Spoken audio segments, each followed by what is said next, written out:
जय श्री कृष्ण भक्तजनों। इस दिन को व्यास पूर्णिमा भी कहते हैं। जय श्री कृष्ण भक्तजनों, आपको गुरु पूर्णिमा की बहुत बहुत बधाई हो। इस दिन को व्यास पूर्णिमा भी कहा जाता है क्योंकि इस दिन महर्षि वेद व्यास जी का जन्म भी हुआ था, जिन्होंने महाभारत तथा बहुत से उपनिषद और वेद लिखे हैं। आइए गुरु पूर्णिमा के अवसर पर सुनते हैं एक बहुत ही सुंदर और प्रभावदायक कथा, जिसके सुनने से आपके बहुत से पाप नष्ट हो जाएंगे तथा आपके जीवन के लिए सुखदायक होती है। कथा प्रारंभ करने से पहले आपसे निवेदन है कि आपसे एक छोटी सी विनती है। यदि आपके हृदय में भगवान श्री हरि विष्णु और गुरुदेव के प्रति श्रद्धा और भाव हो तो आप तो कमेंट में प्रेम पूर्वक अवश्य लिखिए ओम नमो नारायण। शास्त्रों में कहा गया है कि भगवान का नाम श्रद्धा से लिखना और स्मरण करना भी पुण्यदायी माना गया है। और आपके द्वारा लिखा गया एक एक ओम नमो नारायण केवल एक शब्द नहीं है, भगवान के चरणों में अर्पित आपकी भक्ति है।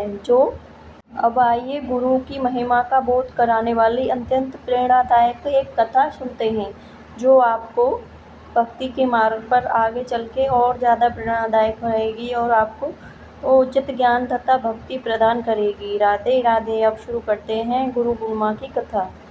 बहुत समय पहले की बात है। एक दिन भगवान श्री हरि के दर्शन करने के लिए वैकुंठ धाम पहुँचे और उन्होंने देखा कि चारों ओर दिव्य प्रकाश फैला हुआ है और देवगण भगवान का गुणगान कर रहे हैं और माता लक्ष्मी भगवान श्री हरि की सेवा में उपस्थित थी। भगवान श्री विष्णु ने मुस्कुराते हुए नारद जी का स्वागत किया। आइए देवर्षि, आपका स्वागत है। और नारद जी ने भगवान श्री विष्णु को प्रणाम किया। दोनों के बीच धर्म, भक्ति और लोक कल्याण तथा मनुष्य के कल्याण के लिए जो क्या क्या कार्य उचित है उस पर एक लंबी चर्चा हुई। कुछ समय बाद नारद जी प्रश्न मन से वहाँ से विदा होने लगे। जैसे नारद जी महल के द्वार पर पहुँचे तो भगवान ने माता लक्ष्मी से ऐसी बात कही जिसे सुनकर नारद जी ठिठक गए और भगवान जहाँ अभी नारद जी बैठे थे उस स्थान को गाय के गोबर से पवित्र कर दीजिए। संयोग से नारद जी अभी बाहर ही खड़े थे।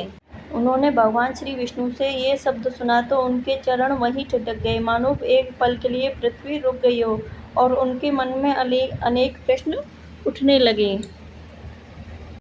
अभी कुछ देर पहले जिन्होंने बड़े मुस्कुराकर मेरा स्वागत किया था और मुझे आसन दिया था, प्रेम पूर्वक मेरे लिए सब चीज़ की व्यवस्था की थी, अब वो ऐसे वचन क्यों कहने लगे और उनसे रुका न गया तो वो वापस लौट के आए भगवान श्री विष्णु के पास। यदि मुझसे कोई भूल हुई है तो कृपया बताइए। नारद जी ने पूछा कि आपने मेरा आदर भी किया और अब मेरे बैठने का स्थान गोबर से लीपने के लिए भी बोल रहे हो। नारद, तुम्हारा स्वागत इसलिए कहा कि तुम मेरे परम भक्त और देवर्षि हो।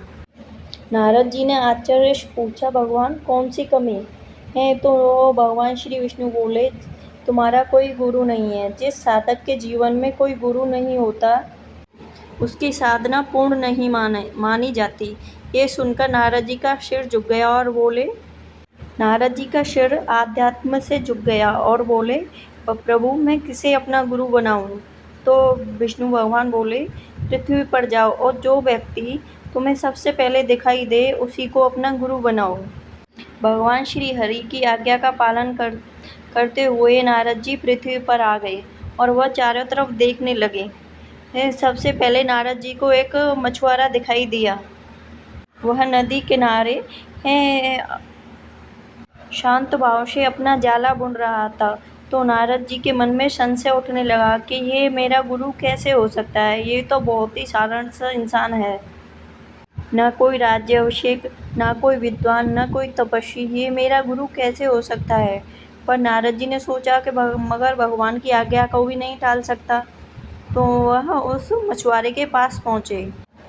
क्या आप मुझे अपना शिष्य स्वीकार करेंगे? लेकिन मछुआरे ने घबराकर कहा कि महाराज, आप तो देवर्षि हैं और मैं तो एक मामूली सा मछुआरा हूँ। मैं आपका गुरु कैसे बन सकता हूँ? मगर नारद जी उससे बार बार आग्रह करते रहे और मछुआरा मना करता रहा कि मैं आपका गुरु नहीं बन सकता। आप एक नारद जी हो और मैं एक मामूली सा मछुआरा हूँ। बहुत आग्रह करने के बाद उस मछुआरे ने नारद जी को अपना शिष्य स्वीकार कर लिया।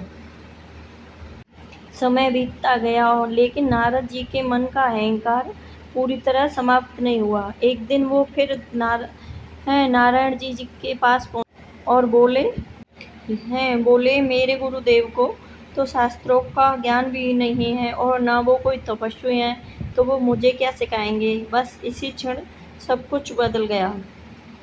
बस उसी क्षण भगवान विष्णु का मुख गंभीर हो गया और बोले, नारद, तुमने अपने गुरु का अपमान किया है। गुरु का अपमान करेगा वो जो भी व्यक्ति वह कभी सुखी नहीं रह सकता और ना ही कभी जीवन में कोई भी ज्ञान प्राप्त कर सकता है। गुरु का अपमान करने से उसे कोई भी ज्ञान नहीं मिल सकता।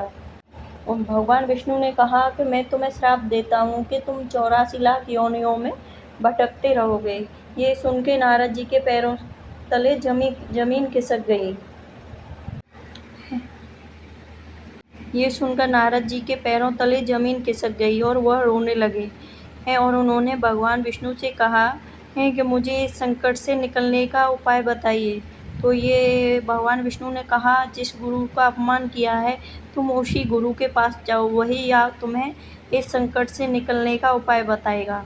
तो नारद जी ने समय को नष्ट करने की बजाय वह सीधे अपने गुरु के पास आए और भगवान विष्णु ने उन्हें 84 लाख योनियों में भटकने का श्राप दिया था। तो उन्होंने अपने गुरुदेव से ये सब बताया कि उन्होंने मुझे 84 लाख योनियों में भटकने का श्राप दिया है। तो गुरुदेव ने बोला कि तुम ना भगवान विष्णु के पास जाओ और उनसे बोलना कि तुम चित्र बनवा देना, 84 लाख योनियों का प्रतीक चित्र बनवा दें और फिर श्रद्धा से उन सब के ऊपर एक बार लौट जाना और भगवान से कहना कि मैं 84 लाख योनियों का भ्रमण कर चुका हूँ।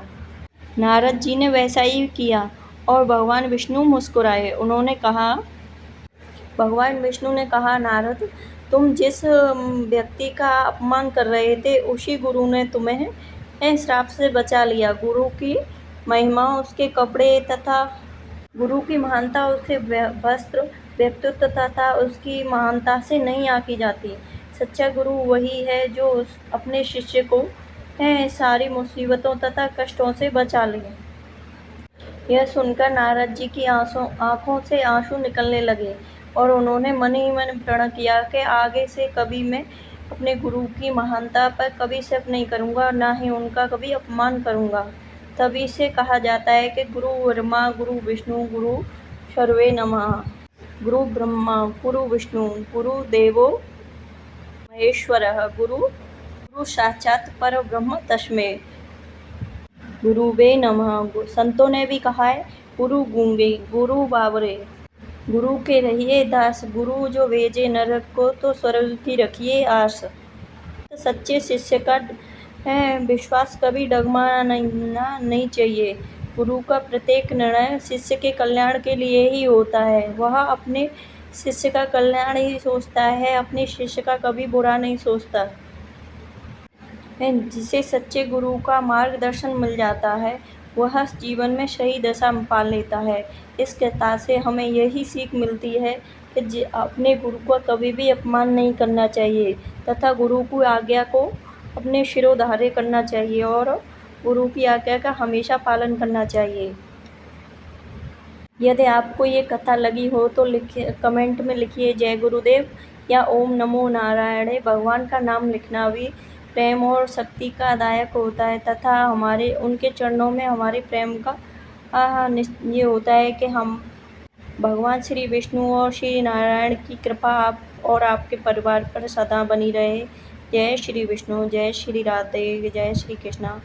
और कमेंट में जय श्री विष्णु और जय गुरुदेव जरूर लिखें। राधे राधे, जय श्री कृष्णा।